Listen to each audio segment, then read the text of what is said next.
Tua Tagovailoa. Vailoa?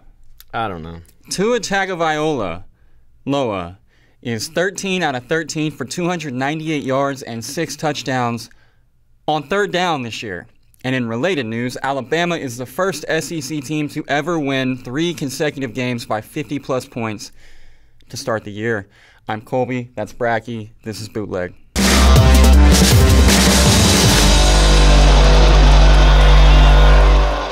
On today's show, we're going to brag about our good dogs from last week. And Bratke will try to simulate the tantrum that he threw while watching the Packers on Sunday. And he's also going to unveil one of his greatest talents. So Stay tuned for that. But first, how was your weekend? It was good. Aside from Sunday afternoon. Yeah. I was in a bad spot for a few hours. But other than that, it was great. I left the apartment like once. Besides just taking the dog out, like left the complex like once and just watched football all weekend. So it was very nice. That's cool. Yeah. How was yours? It was good. I was at a high school game that I wasn't working at. So I just got to be a fan. There was like 30 of my family members crammed into the stands at Carl Albert. But Titans got the big win. Nice. Ethan Ridenauer had a sack. There you go. Yeah, big game for my cousin. And nice. The Buffalo Wild Wings mascot did not. I was about to ask, did he mess with you at all? Nah, he stayed away from me. Good. Yeah, it was a nice change of pace. I'm kind of tired of getting terrorized by mascots. Off the top, though. Yeah. I feel like a very natural place for us to start is with first-year college football coaches. Okay. Because I feel like some people are having some trouble. Kevin Sumlin having a hard time in Arizona. We've talked about that ad nauseum. Chad Morris, massive rebuild job at Arkansas, and I think people are finally beginning to realize that. Dan Mullen in Florida with an early misstep at Kentucky. But at least none of them are being called a fraud by their freshman quarterback's dad. Ugh. Dorian Thompson-Robinson's father, Michael, went off on Twitter on Saturday while UCLA was doing what they were doing. And, and losing to Fresno State at home is what they were doing. Yeah, that's what they were doing. In the Rose Bowl. His actual quote on Twitter was that Chip Kelly, what do you say? Do you call him a fluke? That's the word. Chip Kelly's a fluke. Okay. So how do you feel about freshman QB's dad going off during Game 3 of his kid's career? I don't feel good about it. No. That doesn't make me feel good about the kid either. I know the kid's not the dad, but that's not a good look. Trust the process. You know? Trust the process. I know that's maybe so just cliche. Trust the process longer than the 5 minutes that Dorian's been at UCLA. Right. It's been 3 games. Jim Mora did not leave UCLA in the best standing. No. And Chip, it's one of the biggest rebuilds in the country as far as a Power 5 school with that much history and prestige at it. Just keep the mouth shut, stay off Twitter, and just trust Chip Kelly, who is one of the best offensive minds we've seen in college football. Dude, this story is everything that I hate. First of all, obviously I went off on a tangent last week about Arkansas and how the fan base was way out of touch with reality in terms of what the talent level actually was in Fayetteville. I think UCLA fans, the fans they do have, probably in a similar position, but Dorian's father, I don't know if he thought that Dorian was going to show up at UCLA and they were going to be Bishop Gorman and just steamroll folks or what, but this was never going to be a good team. Like Arkansas, they were never going to be a good team. I'm not sure, obviously people probably didn't expect for them to lose to Cincinnati, but like you said, there was no threat of them going to the Rose Bowl or the playoff or anything. A bowl game, for that matter. Right, yeah. I mean, this is maybe a 4 or 5 win team. Yeah. So I don't know, man. Maybe just chill out and give it a calendar month before you go off on Twitter. For sure. Bishop Gorman, always nationally ranked, powerhouse program. By the way, not so much this year, but it's been a while now since they've had a guy, a skill player in particular, Ronnie Stanley obviously doing big things from the guard spot, but it's been a while since they've had a skill player go on and have a great deal of success at the next level or obviously the NFL level. And really we're just talking about DeMarco Murray there. And there's kind of been some weird stuff happen with him. You kind of have to wonder if they're isolated incidents or if it's a pattern that is in some way related to the culture at Bishop Gorman. I don't mean to go off on the deep end, but you've got a new Solomon, who obviously had concussion issues at Arizona, but transferred, had to drop out of graduate school. Just kind of a weird story. To Baylor, right, for a little bit? Yeah, went to Baylor, played the first 2 or 3 games, didn't play well. Yeah, he started the year. And then, he ended up dropping out of his graduate program and didn't finish with Baylor.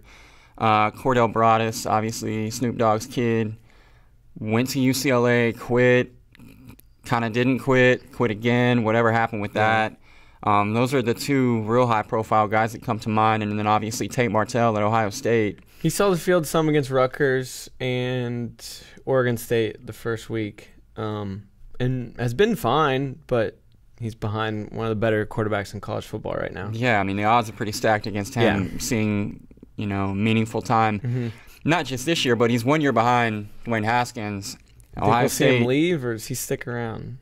I don't know. I mean, par for the Bishop Gorman course would be to complain about the situation and go somewhere else, right? I mean, he seems like he's not like that, though. I don't know. Everything I've seen on social media and watching him interact with Haskins on the sideline seems different. Okay. Did you watch QB1?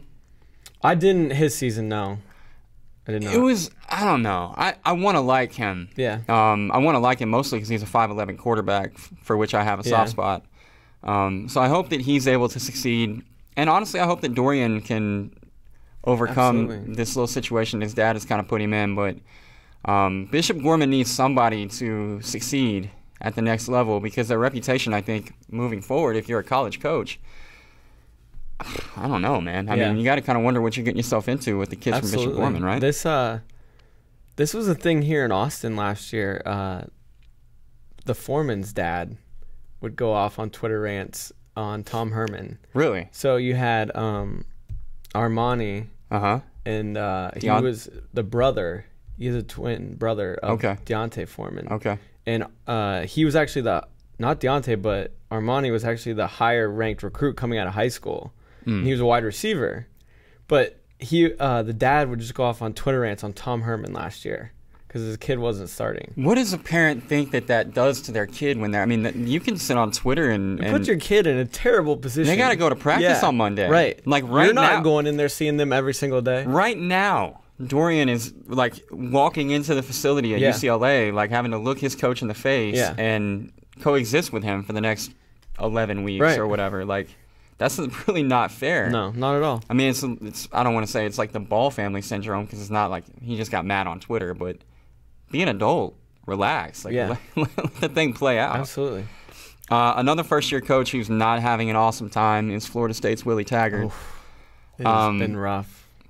I think that we agreed to make them the unfortunate target of free smoke this week. Is that right? Yeah, absolutely. Okay, well, it could have easily been catfished as well because I think a lot of us thought FSU was going to be good, but I'm not sure if that's just because they are who they are. You know, you look and you see the gold helmets. It absolutely is. It's because they are who they are, and they always have athletes and speed.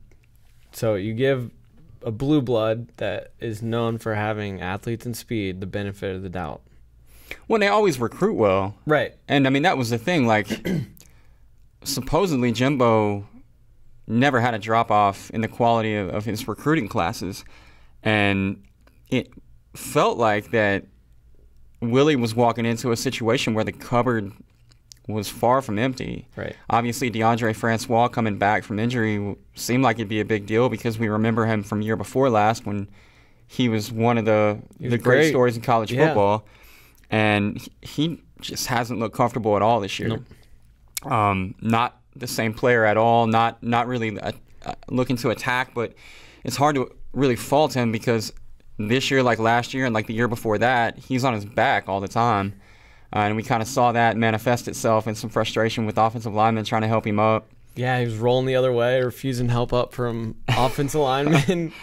And, you know, the trouble with Francois not being able to get it going through the air is that Cam Akers can't get it going on the ground because teams are really able to stack the ball. I mean, Francois threw 36 passes at Syracuse, but the Orange were consistently playing with 7 guys in the box. Yeah, they can't even attempt to run the ball. The offensive line's that bad, too. Even if they aren't stacking the box, they can't get the run game going. No lanes. And then they were already going to be probably the weak spot of the offense. Now they're banged up. They've lost a couple of guys. And really either, offense or defensive line, they were generating, and they have been generating next to no pressure. Eric Dungy and Tommy DeVito were, chilling on Saturday. Yep. Man. It was whatever they wanted to do. Syracuse had their way. And that game probably could have been a lot worse than what it was. It absolutely should have been. It was 6-0 at halftime, and 2 field goals came from inside the 5-yard line. Syracuse just couldn't punch it in. They would get down there, and they couldn't just punch it in. You were worried about that, weren't you? I was very worried because it just felt like one of those games where Syracuse lets Florida State hang around, and then they blow it in the second half. But honestly, Dungy coming out seemed like it gave Syracuse, I don't want to say a spark, but it opened the offense back up because he clearly wasn't 100%, and I think they were catering to that. And then when you had DeVito in there, he was able to move the ball down the field through the air, which they weren't able to do with Dungy. Something wrong with that elbow or shoulder. Something to do with his throwing arm was messed up. And then they just started scoring touchdowns like crazy in the second half. Can we also agree that the turnover backpack is the dumbest turnover thing in all of college football? It's bad. I mean, everybody's on the bandwagon now, which kind of ruins it for me anyway, because just let Miami have their chain. You don't all have to copy them. There's still been some fun ones. Oregon State debuted the chainsaw this week. That's pretty fun. Oregon State? Yeah. Oregon State has a thing for turnovers. They have a chainsaw. That seems like a really big prop. Just this player's running around the sideline with this big chainsaw. Well, the good news is they won't have to get it out very much this year. They played Nevada, so they were able to get it out a few times, but still lost. Okay, well, I think the obvious question then with Florida State and with Willie is, did Jimbo pull an Urban? Kind of when Urban left Florida, obviously it was supposed to be for health reasons, but then we quickly realized that he left the year before they just cratered. Do you think that Jimbo saw this coming? Maybe a little bit. I feel like they being Florida State, wanted Jimbo out more than Jimbo wanted to be gone. I don't seem like just kind of wore out his welcome. I don't know if they thought maybe they saw this coming. I don't know. I don't really think Jimbo left on account of he thought this team was going to be really bad. Okay. I don't know. I think he was kind of pushed out more than him leaving on his own accord. All right. I guess I'm just down on Willie Taggart then. And I don't know. They just look so disorganized. And their offense is so pathetic. And I feel like he's trying to fit a square peg in a round hole. Yeah. And it's changing my opinion of Willie Taggart pretty rapidly. But you have some numbers. I'll play devil's advocate. So it was funny. There was an article before the season started of it was anonymous head coaches took this poll. They were like, who do you think is the most overrated head coach? And Taggart got the most votes. And he does have a losing record as a head coach, but you kind of have to look at the numbers to understand it better. So he's been the head coach at 4 different schools: Western Kentucky, South Florida, Oregon. We're not going to count Florida State right now because we don't have results. It's good news for him. Yeah. So the record of those 3 schools before he got there was combined 7-29, and then during his time there, they were 24-13. So he has a history of turning around very bad teams. Like at Western Kentucky, he took over a team that went 0-12. He then went 10-2, 7-5, 7-6. South Florida, they went 3-9. He then went 2-10, 4-8, 8-5, 11-2. And then Oregon was 4-8, and last year he went 7-6. Right. Now, Florida State went 7-6 last year. They are not going to go 7-6 this year.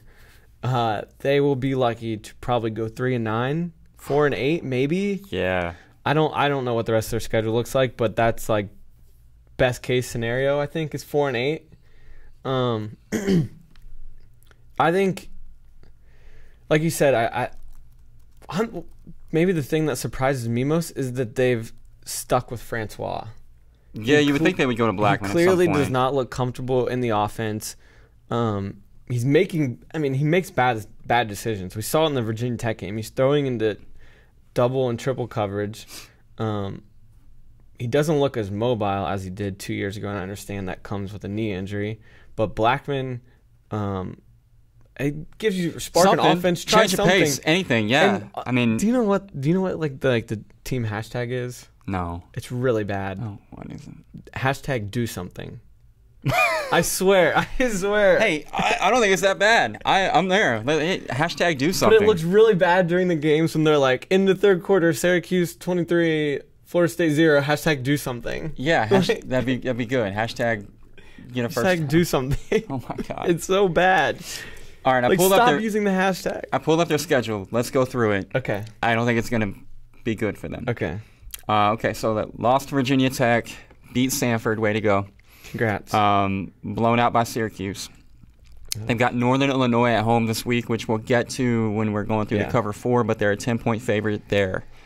Let's go ahead and give them a win right now for the sake of the conversation. That's fine. Yeah. So big win against Northern Illinois. Now they're 2-2. Then they go at Louisville, who's kind of been pretty a mess. bad as well. Yes. So maybe they can win there. So let's give them back-to-back dubs. Okay, so that's 3. 3-2 Florida State goes to Miami. Nope. Loss. Then they have Wake Forest at home. Wake Forest is pretty good. Loss. Yeah. Then they have Clemson at home. No. God, no. Loss. Then they are at North Carolina State. No. Probably a loss. Yeah. Then they are at Notre Dame. No. Very likely a loss. Yeah. Then they have number 23 Boston College. No. Also a loss. Yes. And they finish with Florida. They're not beating Florida. Florida's better than they are. So even Florida's less of a dumpster fire than Florida State. I would tend to agree. So even if we give them 2 consecutive wins now, that's from 3-2 to 3, 4, 5, 6, 7, 8, 3-9. Yeah. And that's best. I think that's best case. 3-9, and they end on a 7-game losing streak. It's ugly. That is not a fun schedule. I mean, what do you? These blue blood programs are not patient. Like, patience does not come with the territory. I know what you're going to ask. Taggart's fine. Yeah. They're going to give him a couple of recruiting cycles before they get rid of him. I agree. Let's say it's like 1-11 though. Does that change things? This year? Yeah. If they never win again? Yeah. I don't know. 1-11's tough. Yeah. With losses to Syracuse and Northern Illinois on there. I still think they give him one more year at 1-11. Yeah. I would tend to agree. I don't think they're going to go 1-11. They'll at least win another game or two. Conceivable, they could. It is.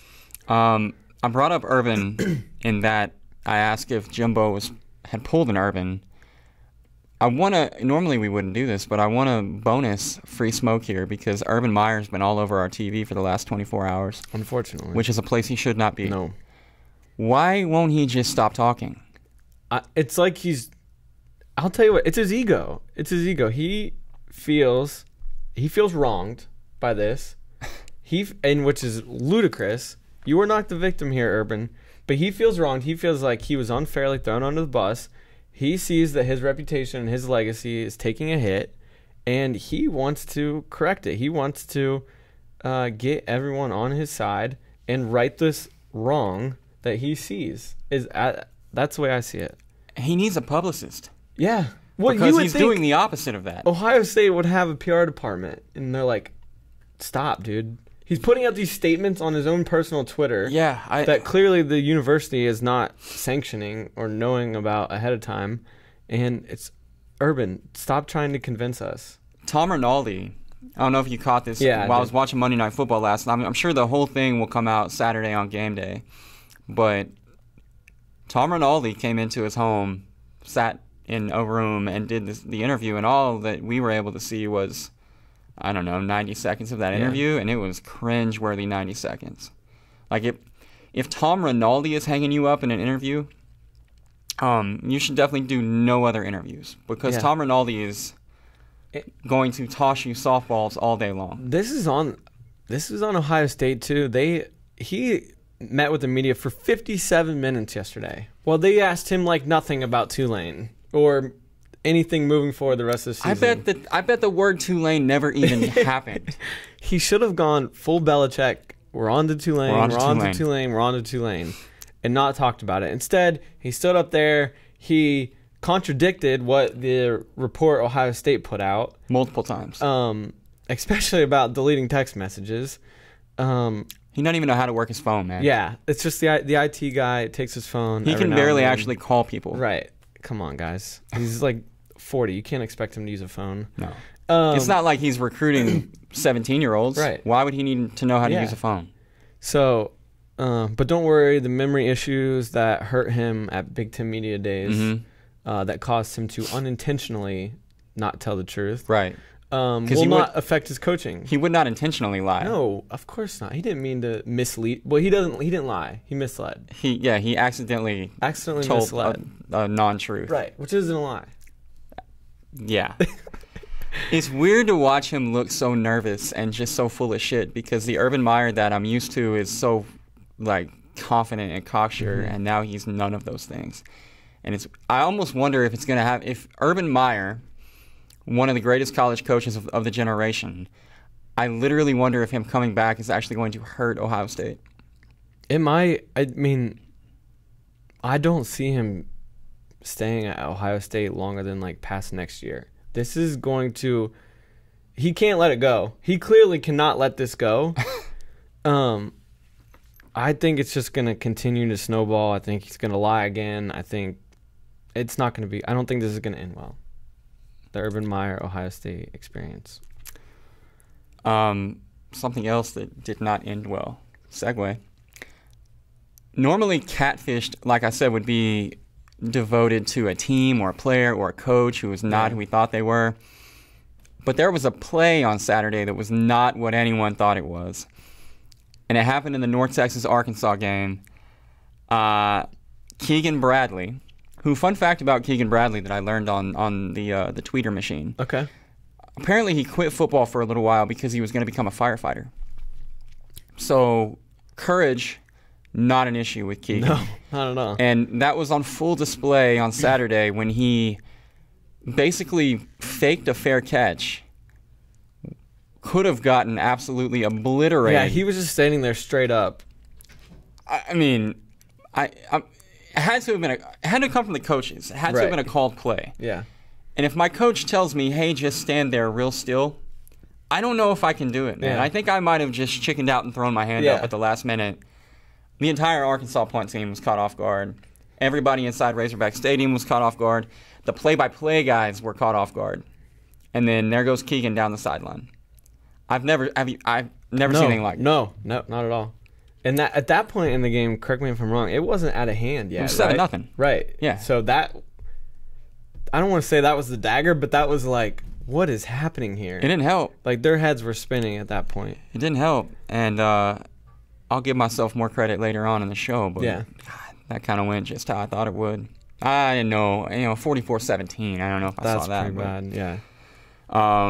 All right, well, did you hold on real quick on this play? Did you see that someone from the NCAA is now saying that they could look to I'm glad that you kept that going. I meant to bring that up. That's the dumbest thing I've ever heard in my life. No one's ever going to do that again. I don't think anyone will ever do it again. But even if they want to attempt it, and they want to, like, their concern is athlete safety. If a kid wants to do that, I mean, and the defending team hits him cleanly, how can you stop that? Yeah. I mean, look, you still can't go high. Right. So, I mean, he's not going to be able to breathe for a good 45 seconds afterwards. But, I mean, I don't know. Whatever. Keep the game safe. I know that's super important now across all levels of football. But in every special teams meeting across the country this week, they're going to show that play, and they're going to tell their gunners, keep your head up. Keep your eye on the return man. If he does not throw his hand in the air, he is live. Yeah. So I don't know. I just feel like it's unnecessary. The other crazy special teams play this weekend, did you see it in TCU, Ohio State? I don't know. What happened? So in the second half, it was when Ohio State had taken the lead like 26-21. Was this why you tweeted that the game was drunk? Yes. Okay. Yes, because they were TCU takes control. Ohio State scores. Then they intercept the shovel pass, score again. Right. Like 2 plays later. That all happened while I was refilling my beverage on the way to actually getting drunk. Okay, there you go. So the ensuing kickoff, TCU did the lay down in the end zone thing, where the one returner lays down in the end zone. And it was awesome because ESPN caught it and was like zoomed in on this dude before the kickoff, like laying down. Ohio State didn't see it. So they kick it to the returner that they wanted him to. They kick it to him. He runs to about the 10. He stops. He throws it all the way across the field. Dude catches it, goes 90 yards to the house for a touchdown. But when he threw the ball across the field, he threw it about 5 yards forward. And he got lit up because he threw it a little bit too late. So when he's in this like throwing motion right here, he just got lit up. But that was when the game went off the rails and like the place was losing its mind because I'm glad that you told that story because I honestly didn't know what happened. I literally walked out of the room into the kitchen, and when I came back, the score was far different than it was whenever I left the room. Yeah, it got out of hand quickly, but it was a lot of fun. The second half was a blast. I thought TCU looked better than I expected them to in that game. They looked really good. I mean, Ohio State, in spite of all their off-the-field stuff, on the field, that team is super talented. I was very impressed with the TCU offense. It put up 500 yards of offense on a very good Ohio State defense. Definitely. And they mainly did it on the ground. It wasn't through the air, which surprised me. Alabama also looks pretty awesome on the field. Speaking of teams that look good on the field, I'm to a point now where I don't know how anybody even stays within 2 touchdowns. I don't know how you do. Anybody. I mean, that includes Georgia. That includes whoever they would play in the playoff. I never would have thought. And if you go back and read my tweets from the national championship night in January, you could confirm this. I never thought Tua was as good as everybody was acting like he was. And I never in a million years would have thought that him playing quarterback for Alabama would take them from already being awesome to being literally unbeatable, and I think that's what they're unbeatable. As good as they were on offense, they were even more impressive on defense. Yeah. Because this is a pretty young and inexperienced secondary, and Ole Miss can score on anybody. And literally on the first play, look good, right 75 yards. Yeah. And you're like, okay, here we go. Like, this is going to be a shootout. And then Alabama proceeded to score the next 62 points, and the game didn't even hit the over because Alabama just stopped Ole Miss the rest of the game. Wow. Yeah, it didn't hit the over. Oh man. Yeah, I don't know, man. Ole Miss was averaging like 9 yards a play coming into this game. Yeah. They didn't do that against Alabama. And then Alabama was doing the land shark. They were like mocking them. Dude, it was bad. They're unreal. I cannot find a pitfall on their schedule. Like, Auburn got them last year. They might beat Auburn by 40 this year. Oh, it ain't happening this year. Yeah. And so, again, even Georgia in the SEC championship game or Clemson or Oklahoma or whoever they get in the playoff, good luck. Jimbo this weekend coming to Tuscaloosa. I know. I'm going to bring that one up, yeah. though. I'm going to bring that one up. There's a number there that interests me. Teasing. Is LSU actually good? Yes. They are actually good. They are. Okay. I'm just going to say it. I'm a Coach O believer. I'm also a big Joe Burrow guy.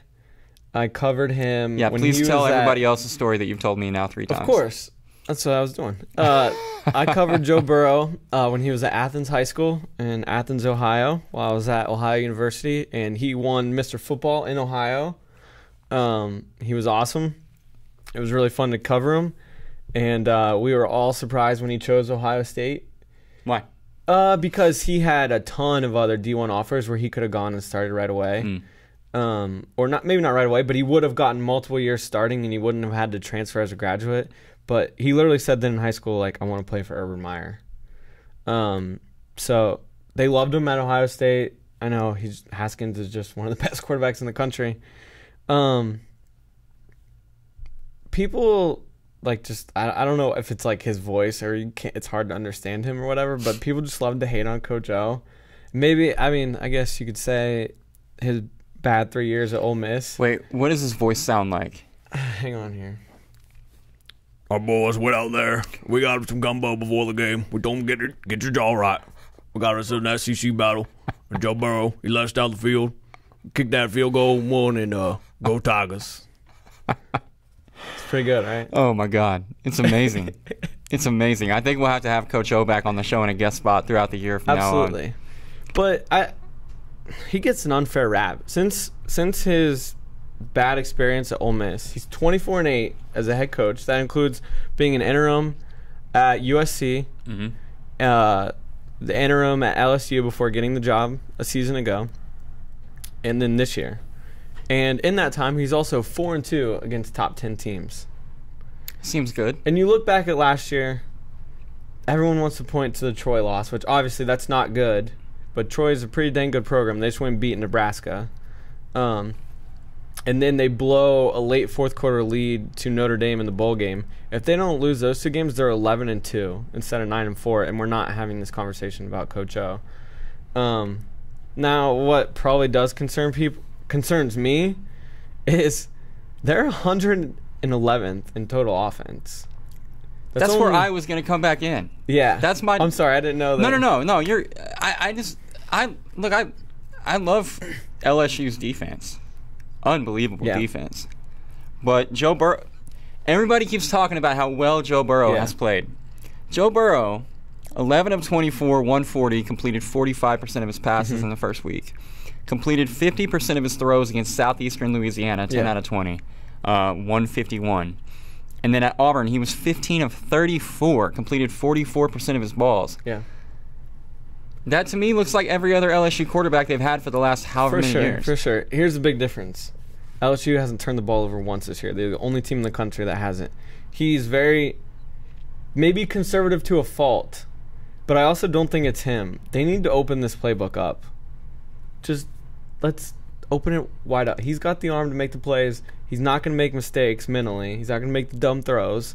Let's open it up. You got Jonathan Giles here. You barely hear his name. He was an 1,100-yard receiver at Texas Tech with Pat Mahomes. He can do stuff. And it also helps the running game if you're able to throw the ball, which they have a great running game. That's what concerns me, as you mentioned, because they have trips. They get Alabama and Georgia at home. And they also get Mississippi State at home. Right. So you need to be able to score on those teams.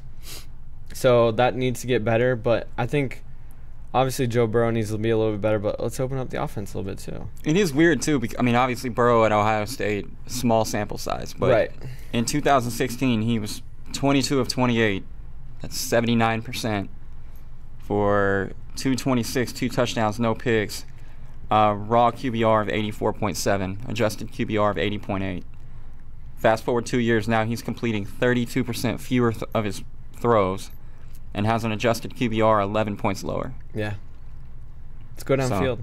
Yeah, push the ball down the field. That's right. the solution? Yeah. Okay. Seems to me the easy throws would be easier to, or the short throws would be easier to make. We'll just give them everything in the playbook. Let's open it all up. All right, so we have established that you are a great Coach O impressionist and also a Joe Burrow apologist.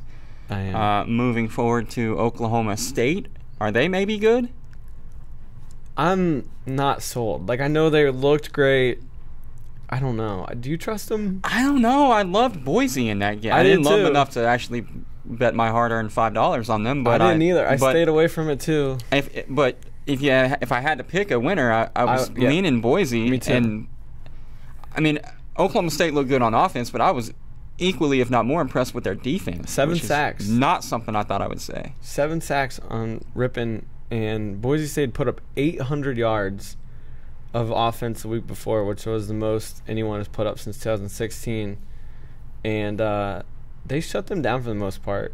Yeah. I mean, it was close early, but then pulled away. And like I said, 7 sacks. And also, I was very impressed with Taylor Cornelius, the quarterback. Didn't know he could run. I don't know if he knew he could run. Yeah, he did a lot, and he did it pretty well. It was like 80 yards and a couple scores, and just big third down pickups on his feet. So, yeah, I mean, Big 12 looks a lot better than people thought coming into this year. No doubt. The Big 10, on the other hand, does not. Tough week. Not looking great. Big 10 West is a mess. Wisconsin loses to BYU. Badgers. Sorry, yeah. Damn, Badgers. They had the whole thing set up. They had a soft non-conference schedule. The regular season schedule was like tailor-made for an undefeated run to the Big 10 championship. And now, if they were to run the table with 1 loss to BYU, do you think that they get in? Big 10 champ, 1 loss to BYU? They might get in because I think they have like Penn State on the schedule. That means they beat Ohio State in the Big 10 championship game. That means they beat Michigan. Let's say this. Let's say that if they lose a conference game, no, they're out. Right. But let's say that Georgia and Alabama are undefeated playing the SEC championship. Yeah. Let's say Alabama wins that game by a touchdown. Yeah. You got to put Georgia in. Yes. At that point. 100%. So Bama and Georgia are both in. Let's say Oklahoma runs the table in the Big 12. They're in. Yeah. Let's say West Virginia only loses to Oklahoma. And let's say Clemson is undefeated. That's 5 teams, right? Right. I'm putting West Virginia in over Wisconsin in that fifth spot. I would too, because, well, I'm very biased. Well, yeah. Obviously, but no, I would probably put West Virginia in over Wisconsin that has a loss to BYU, over a West Virginia team that has a loss to undefeated Big 12 champion Oklahoma. I think they put themselves in a spot with one loss now where it's not good, yeah. Where they don't even need it's like the it's like a conference tiebreaker almost, where the one loss almost counts as 2 because now they're going to be the bottom one loss team. Even if they, in my opinion, even if they win their conference championship, I think that the playoff committee has proven that they're less concerned about conference championships regardless of what they say, more concerned with how a team actually looks, who a team actually lost to. They need to hope everyone in front of them loses multiple games. Like that this is the year that maybe a 2-loss team gets in. They need everyone to beat everybody else. Yeah, they need the Les Miles LSU 2-loss national championship year, which is not, again, it's not going to happen. No, they're clearly not as good as they were last year. You can tell that the first 2 games were unimpressive. How are they not as good, particularly on offense? They have all 5 offensive linemen back. Yeah. They have a Heisman Trophy contender in Jonathan Taylor. They have a third-year starter at quarterback. I don't know. It's not producing like it did last year. They did have names escaping me right now, but the leading wide receiver got in some legal trouble before the season. He hasn't played. I'd love to help you out here, but his name also is escaping my brain. But I mean that it. can't help. But as far as like moving the ball and scoring, controlling the clock, you would think they would be able to do the same thing that they did last year. Quintez Cephas. There we go. Yeah. Yeah, it's really weird. That's a felony for Quintez. Yeah, it's not good. He's got some troubles. Yeah. Okay. Most important question. Is Texas back? Well, according to corner Chris Boyd, they are. I'm never going to stop this joke. He said after the game. Did you hear this? No. Tell me what Quote, I ain't going to lie. I feel like we kind of proved that we're back. Bet all of your money on TCU this weekend. Oh, my God. You beat a very average USC team.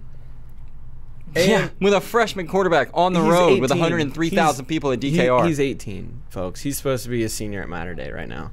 Oh, my God. Also, they were up 14-3 in the first quarter. No. And did you see the non-safety call? No. Honestly, I didn't watch that game at all. Big 12 officials are like known for being god awful, and I'm sure that you are aware of this, having watched plenty of Oklahoma games. They're just awful. Ellinger literally just gets tackled in the end zone. He just gets tackled, and then like after he was already down, he like stretches the ball out past like the end zone, and they said he got it out of the end zone, so they review it, and they somehow upheld that call. And I think it was 14-10 at that time. So USC would have gotten the ball back, 16-10, and gotten the ball back. And I'm not saying that changes the game because it was kind of a rout. But I don't know. Maybe it changes the momentum of things. Well, again, they're at home against DKR with 103,000 people in the stands and a freshman quarterback behind center for USC. When it starts rolling downhill, it really starts rolling downhill in an environment like that. So you're not wrong. I mean, if they go up 16-10 and get the ball back with great field position, even if they're only able to tack on 3, now it's a 2-possession game. The crowd isn't into it. But once the crowd was able to kind of start becoming a factor, I feel like that changes things for JT. You see, well, you didn't watch the game, but Matthew McConaughey, he was there on the sideline. I mean, listen, I caught the highlights. He's at like every game, but he was on the sidelines, and then like before kickoff, he was like jumping with the players, like literally like a foot away from the field. I think it's pretty obvious that I'm not a massive Texas fan, but I love Matthew McConaughey. He's a man. He's my favorite celebrity college football fan. Even I like him even more than Toby Keith, and that's like sacrilege. Oh wow, yeah. That is. Sorry. It's reality. Toby Keith is a great spot though. Do you wanna talk through the cover 4 now? Let's do it. Okay. I'll be straight up. I gave you like 2 games. I hate this week. It's a tough week, man. Last week, I had a very high level of confidence in what we were looking at. I was very confident. I picked out like 6. I was like, boom, boom, boom, boom, boom. Well, the harder part for me on Friday and on Saturday was narrowing my list. Because, I mean, again, you know me. I'm too stubborn to do one-offs, so I always do the 8-team round robin. And you can't do more than 8. Mm-hmm. So I had like 12 teams on my round robin, had to narrow it to 8. Sadly, I went 7 for 8. But 7 for 8 ain't bad. No. It's pretty good. Like the games I actually bet, I went 3-3, and idiot self talked myself out of games I gave out on here.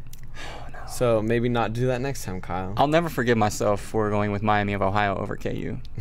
Perfect weeks are the rarest of rare. My last perfect week was like 7 years ago. Yeah. And it's like, you know, I'm chasing it now. Right. I'll never probably get it again. But I almost had it last week, but I went Miami of Ohio. No one cares. Northern Illinois, +10. Florida State. How is Florida State a double-digit favorite? This Northern Illinois team almost beat Utah 2 weeks ago. They lost by 11. Huh? They lost by 11. There was a pick 6 in like the final minute and a half. Okay. Yeah. It was, well, that would have been like 10-6. Yeah. Yeah. 17-6. Okay. 10-6 before that. I don't know. You love this one. I like it, but the Iowa game scares me. I almost had this one as my very good dog. I mean, I can see it. I can absolutely see it. At this point, I would never bet for Florida State. Bet against Florida State every single game the remainder of this season. Because I don't know why Vegas keeps giving because they're Florida State. That Syracuse game was so easy last week. It was too easy. It scared me how easy it was because everybody in the world was on it. And then everyone in the world was on it, and I was like, oh my gosh, I'm so screwed. Okay. Well, I mean, look, I don't trust Florida State. This NIU team's pretty good. That offensive line isn't going to get better overnight. No, or over many nights. Yeah, if Florida State wins, it's not going to be by 10, I don't think. Okay, your other one was TCU. Yeah. Giving three to Texas. Here in Austin, they've won 4 straight. It seems like, I know it's only been 2 years, but every time Texas takes a step forward, they take 3 back. 3 steps back. Yeah, 3 back. See, normally it's 2 back, but they take 3. Yes, they take 3. Right. They were gonna make the playoff. They're gonna win the Big 12, lose to Maryland. That's 3 steps back. Not wrong. I was very impressed with TCU Saturday night. So was I. I told you I thought they were gonna get blown out. That defense is not going to let Sam Ehlinger beat them through the air like USC did. Texas' run game still isn't great. Give me Gary Patterson in the defense. Probably should be, if this game was in Fort Worth, it'd be like 8 or 9 points probably. Yeah. I guess I'm just giving it that low because they're in Austin. They're coming off some momentum, but I like TCU a lot in this spot. Okay. Texas probably not back. Definitely not. Especially after Chris Boyd said that too. God, I can't believe he said that. I didn't even know that he said that. Yeah. Now I love the TCU pick. I've got FAU getting 14 at Central Florida. I'm not going to lie, this one makes me nervous. Battle a group of 5 teams that people actually seem to think are pretty good. Yeah. Central Florida has proven that they're pretty good. Mm-hmm. FAU rolled for the duration of the season last year after a tough start. I think the talent level is similar between the two. Really? I do. And I'm not a big Heupel believer. I mean, I know that UCF has looked pretty good thus far, but I feel like eventually Josh Heupel play calling is going to become a thing again. I don't know. I mean, look, it's not a great week for these, so I'm just kind of tossed that one in there to see what you thought. You don't like it? I don't like it because it seems like FAU has good Conference USA talent. And well, what would you describe UCF's talent as? Power 5 level talent? I'd say lower end Power 5 talent. I know Lane Kiffin compared him to an SEC program, it's but not that's Lane Kiffin doing the Lane Kiffin thing. No, it's not SEC. It's, I don't know. It's like Minnesota, Indiana, okay, something like that. I don't. This one worries me because of Mackenzie Milton, and I don't know if FAU's defense can stop anybody. Because last time they had a valid point. A very athletic good quarterback. They gave up like 80 points. Okay. This one I think is a pretty safe one. I actually like this one. Navy getting... I'm sorry, I keep messing that up. Navy is giving 7 to SMU in Dallas. This line started out at 12.5. Why are people betting on SMU? I don't know. That's really weird. That's I can't crazy. figure it out. Started out at 12.5 and has been bet down all the way to 7. That is crazy. I didn't realize that. I guess like SMU name recognition from the last couple of years playing in Dallas. People haven't figured out how bad they are yet. I don't know. But Navy they minus 7. They should have figured it out after the first couple of games. Navy minus 7 is easy money, in my opinion. I actually like that one. I don't know if people are penalizing them because they lost to Hawaii, but Hawaii this just in pretty good. 8 or 9 win team. Yes, absolutely. Texas A&M is getting 27 at Alabama. Alabama's going to win big. Yeah. But 4 touchdowns? I don't know, man. They do it every week.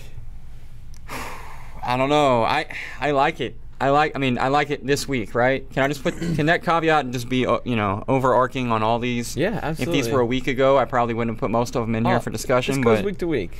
A&M getting 27 at Alabama, to me, seems like one of the better options for this week. I just think Jimbo has proven in a short amount of time that team responds to him, and that he can get them up in big situations. How about Kellen Mond? Kellen Mond has looked awesome. Travion Williams has looked awesome. Their defense has been outstanding. If anybody thus far that Alabama has played can kind of put a lid on their offense, even if it's only momentarily, I feel like the A&M defense has got a shot. They, I know it was with Jalen Hurts at quarterback last year, but they covered last year. A&M did. I remember because I was very upset. Yeah, well, I like it. I don't know if it'll make it into the cover 4, but you're talking me into it.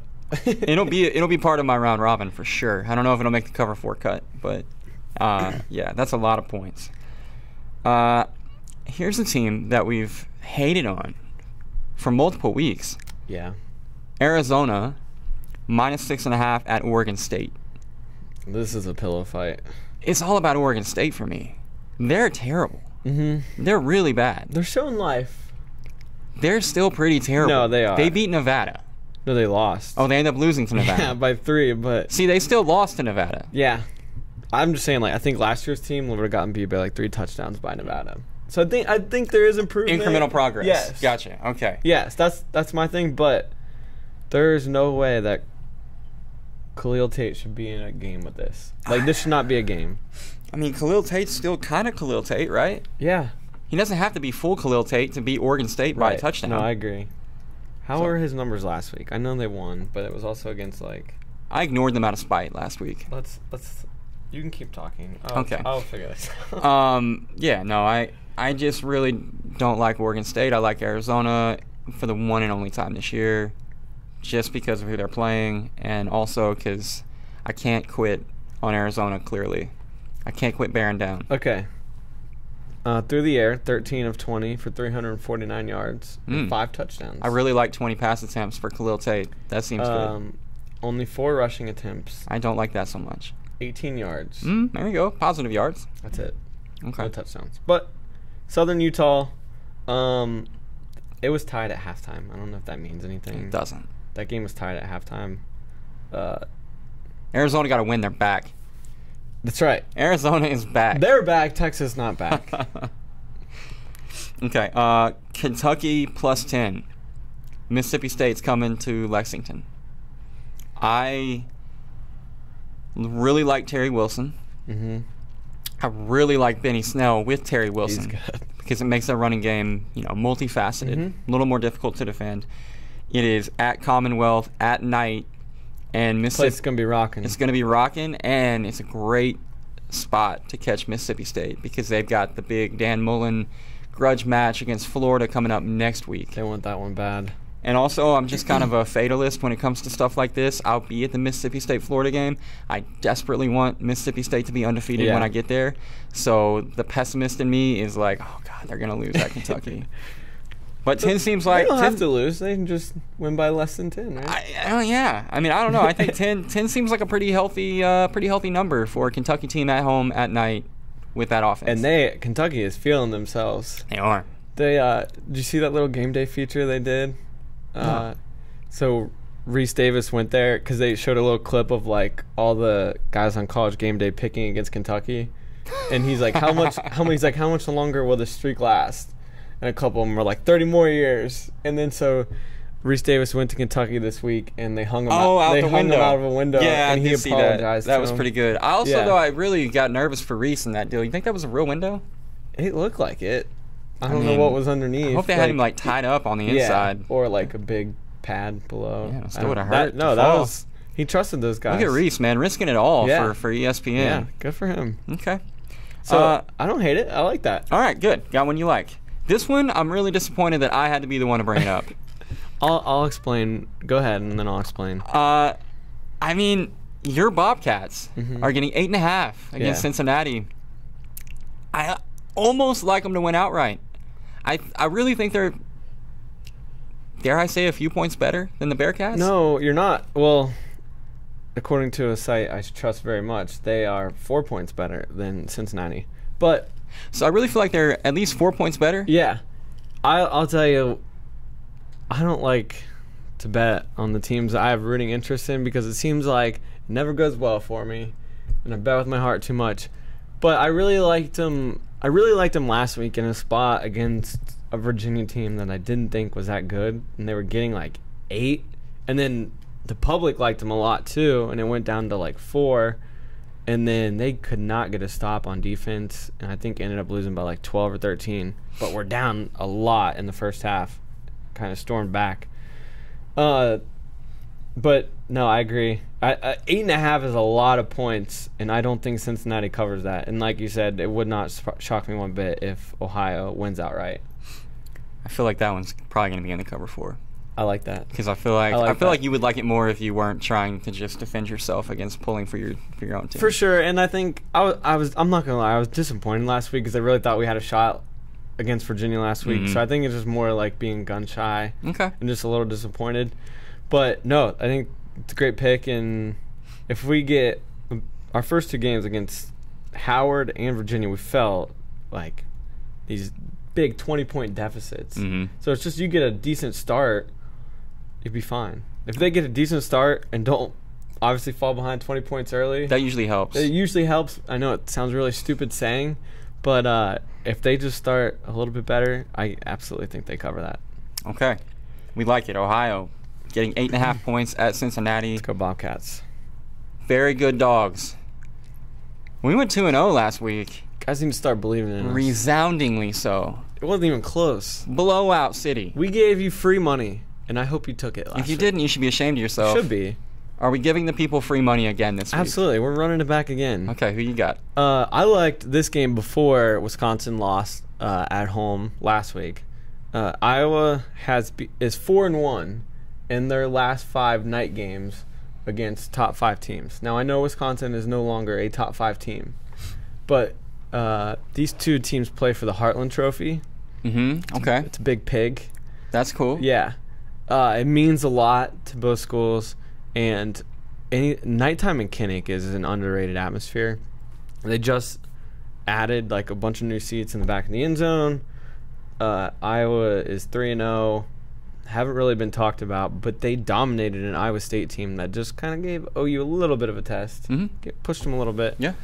They're a typical Kirk Ferentz team. They're not gonna make a ton of mistakes. They're gonna play solid defense. It's Big Ten football. It's stereotypical Big Ten football. Getting 3.5 at home. Hopefully, I think you put this in here. Hopefully they wear the jerseys they wore when they played Ohio State. Yeah, that was my question. I wondered if that's why you picked them. No. I would pick Iowa to win against anybody except for Alabama, if in those uniforms. That game was great. If they're not, this should be a blackout. I'll be disappointed if it's not.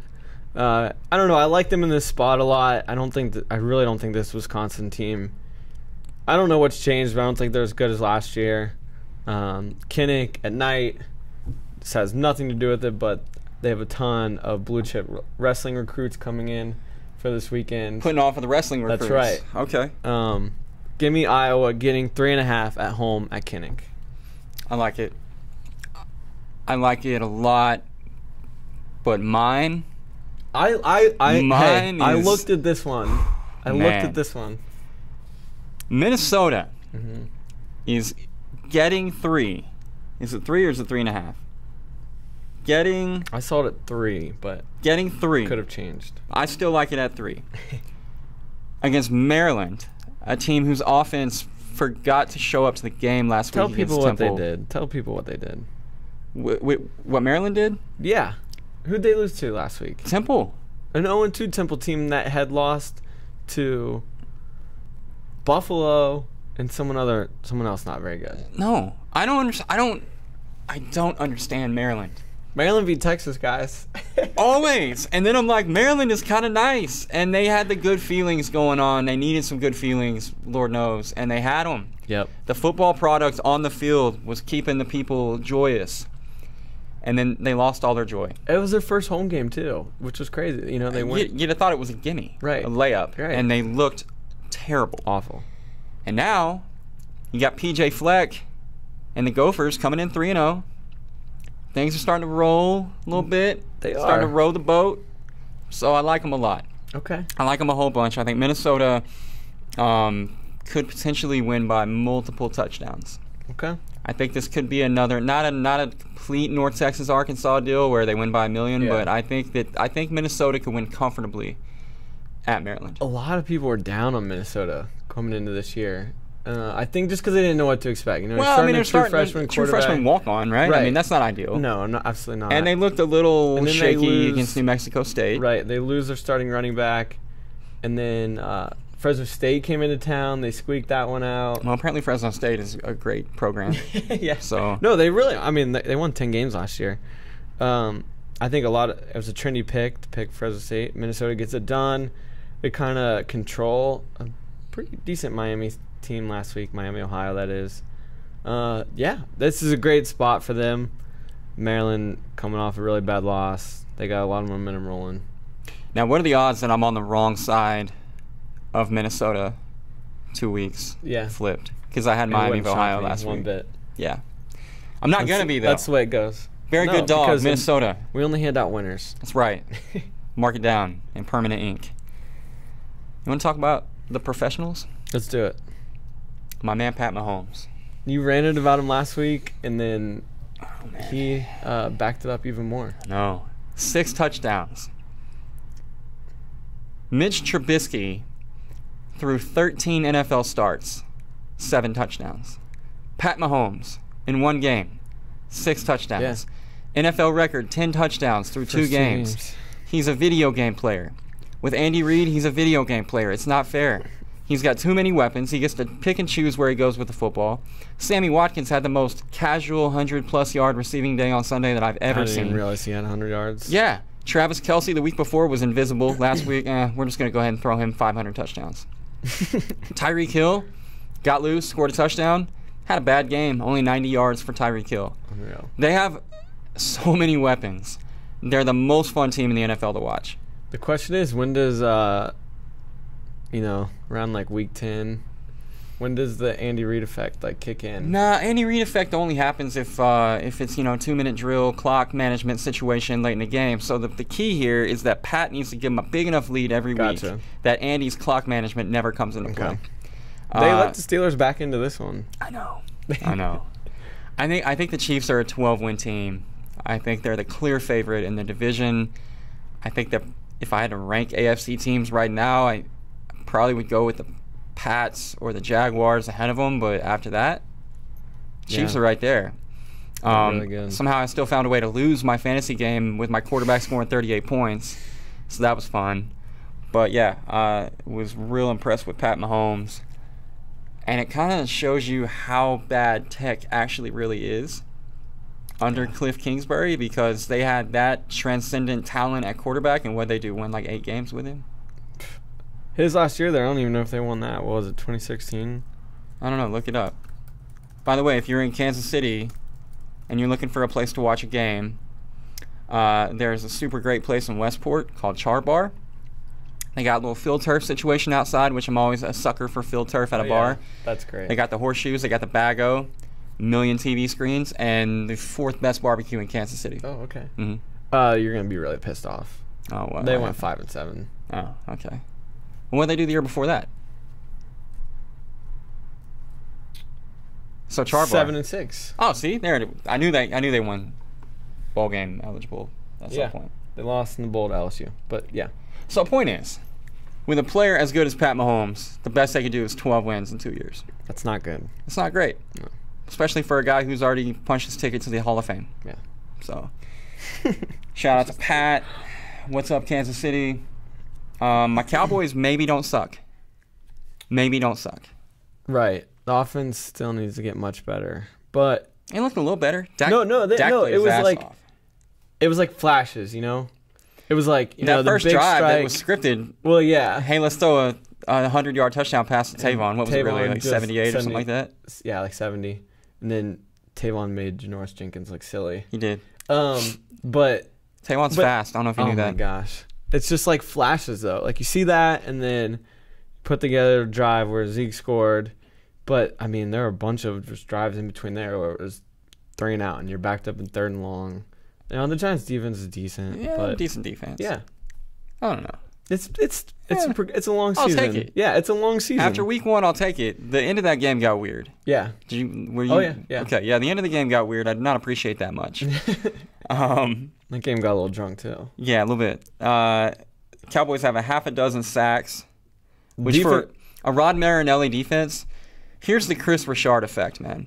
Rod Marinelli is a guy who believes in rushing 4. You should be able to get there with 4. We're going to play that soft Tampa 2 over the top. Mm-hmm. It's the most god-awful, boring, bend-but-don't-break defense in the history of football to have to sit and watch. And it made the secondary look really weak the last couple of years. And if it wasn't for having DeMarcus Lawrence off the edge, I don't know that they ever would have got to the quarterback. In fact, the only other time with Marinelli that the Cowboys have had 6 sacks, DeMarcus had 3 of them. Mm-hmm. So it was a one-guy wrecking crew kind of a situation. But Sunday night, it was everybody. It was an equal opportunity sack fest, and they did it with they brought pressure, but only once did they bring 6. It really helps too when you pretty much have a quarterback back there that can't move.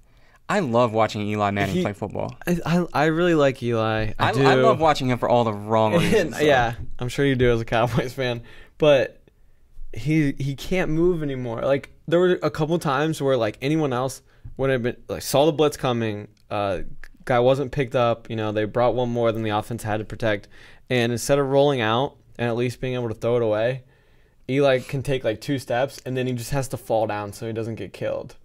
And it's he looks like a baby deer back there. I know, and it's so sad. But the Giants refuse to draft anybody or bring anybody in that could replace him. They got rid of Davis Webb, who was supposed to be the next guy. They did not draft the quarterback from USC. Instead, they drafted Saquon Barkley, who may end up being the Barry Sanders of our generation. And he's looked great. I mean that as both a compliment and as really bad news for Saquon, because he had a nice game on Sunday. I don't know what his total stat line was, but every time he took 10 catches. They were using him as a receiver. Well, they had to because Eli was incapable of actually like hanging in and looking downfield. Right. But every time Saquon got the ball, he got hit almost immediately. No one ever tackled him on the first hit. Mm-hmm. It was unbelievable. I mean, credit to the Cowboy defense for swarming like they did, because they almost always had somebody there to replace. But I came away really impressed with Saquon, but I also came away feeling really bad for him. Yeah. Because that offensive line is not very good. No. When you have to run behind Eric Flowers, you're in trouble. And the Eli Manning faces he was making in that game. Oh, man. The one he made right before Jalen nearly ended his life was my favorite moment of Sunday. And then the one where he's getting helped up. And his eyes are just huge. I mean, I don't know what that face was. Everybody loved that. Is me picking up the Cowboys defense in our fantasy league like the best transaction so far? Potentially. But see, I would have already... me 13 points. I mean, not to toot my own horn, but I sat across from you and told you that I thought the Cowboys defense was going to be sneaky good this year. I know, but no one drafted them. And no, listen, I would have... They'd be on my team if I didn't already have the Vikings. Oh, okay. So, but they scored 13 points Sunday? No. They probably didn't. They had a good week. They played the Packers. Aaron Rodgers out there with one leg. Can we talk about dropping that? dimes. Yeah, I guess. Real quick. I'll be quick. I was going to brag on the Cowboys more, but I'm No. Continue. Okay. Continue. I'm sorry. It's okay. I've exhausted the point. I saw a transition opportunity. Well, I just wanted to say that Chris Richard has made Rod Marinelli not very Rod Marinelli-esque. Okay. In that the defense is no longer just rushing for and hoping that Lawrence can get there. Yeah. Now they're bringing pressure. And it may only be 5, but 5 is... Hey, how about Taco? He looks good. Taco looks like a guy that maybe should have been drafted in the first round for a change, which is great. It's welcome. He didn't last year. Randy Gregory, if he's ever actually on the football field again, was a really good-looking player in the preseason. I've got high hopes for him. David Irving is coming back. Yes. Their organic pass rush is going to be there, but the fact that they're willingly bringing people from all over, too. I mean, there was one play in particular where they came double A-gap blitz with the backers, got there. There was a couple of different times where they brought defensive backs off the edge. I love it. It's coming from everywhere, and it's like this Chris Richard attitude almost. Like our defensive backs have been empowered to be able to handle their business, and lo and behold, they are. I mean, Chidobe Awuzie is like a star. Yeah. Dude is like breakout player of breakout defensive back of the season thus far, in my opinion, which is obviously clouded by my intense homerism. But anyway, very excited about the Cowboys defense, but that's enough about the Cowboys. It should be. They're good. Let's talk about the Packers. The Packers that should be 2-0. There's a couple people that can get some free smoke right now. Oh, man, more free smoke. Yeah. Golly. The first being the NFL. These quarterback protection rules are the absolute worst. And you can't touch a quarterback. I'm all for protecting the quarterback high and even protecting the quarterback low. But Clay Matthews just made a freaking tackle. I mean, not even a tackle because he got rid of the ball. But not being a complete homer, there was one called on Rodgers, almost the exact same play. Kendrick's Vikings expert investor. Yeah, no, not him. This guy's name's Kendrick's too, though. Anyways, he hits Rodgers like the exact same way, and they call it too, and it was terrible. It was just as bad, but the Vikings jumped off sides on that play, anyways. So don't want to hear it. Null and void. Yes. And also, Aaron Rodgers didn't throw an interception on that play that would have ended the game. Yes. Yeah. But got some stats here for you. Oh, let's hear it. Week 1, there were 14 roughing the pass calls. Seems like a lot. That's a lot. This week, there were 7 more, brings the total to 21. That's how math works? Yes. And that is the most there's been since 2012, at least, by a lot in the first 2 weeks. We're on pace for 173. Seems like a lot of flags. Yeah. And the flag that they threw on Clay Matthews was for the landing on your opponent with body weight, which isn't in the rule book. But it's your boy Aaron is the reason they made that rule. Come on. Guys are getting shoulder... Tony Romo's back was hurt all the time. Didn't he break a collarbone or two? He broke everything. I don't know. So they shouldn't have made that rule. Okay? It's a stupid rule because it's almost impossible for the referee to enforce that in real time. And also, if you watch it, Clay literally takes his left hand off of Cousins and plants it on the ground. And he hits him at the same time the ball's coming out. So don't tell me it was late. It's just it's incomprehensible. That's literally a perfect tackle. The dumbest thing about it, do you know the referee's name? I forgot. No. Okay, well, whatever his name is. He said that in post-game, when they asked about the play, he said that Clay picked him up. And that was why picked him up and then dropped him, and that's why the flag was thrown. If you watch the play, Clay is diving for him. Cousins leaves his feet. Clay's arms are wrapped around his waist. Yeah. I don't know how you pick somebody up. I guess that's their reasoning in the Rodgers call too, but it's both quarterbacks were just trying to throw the crap out of the ball, and it gets them off balance and a little bit off the ground, and so when someone hits you, it's going to carry you back and off the ground. Doesn't mean that they're picking them up. Because the earth has gravity. Yeah. They forgot to account for gravity. And Jerry Alexander. How come the NFL Rules Committee skipped science class? I don't know. They're the worst.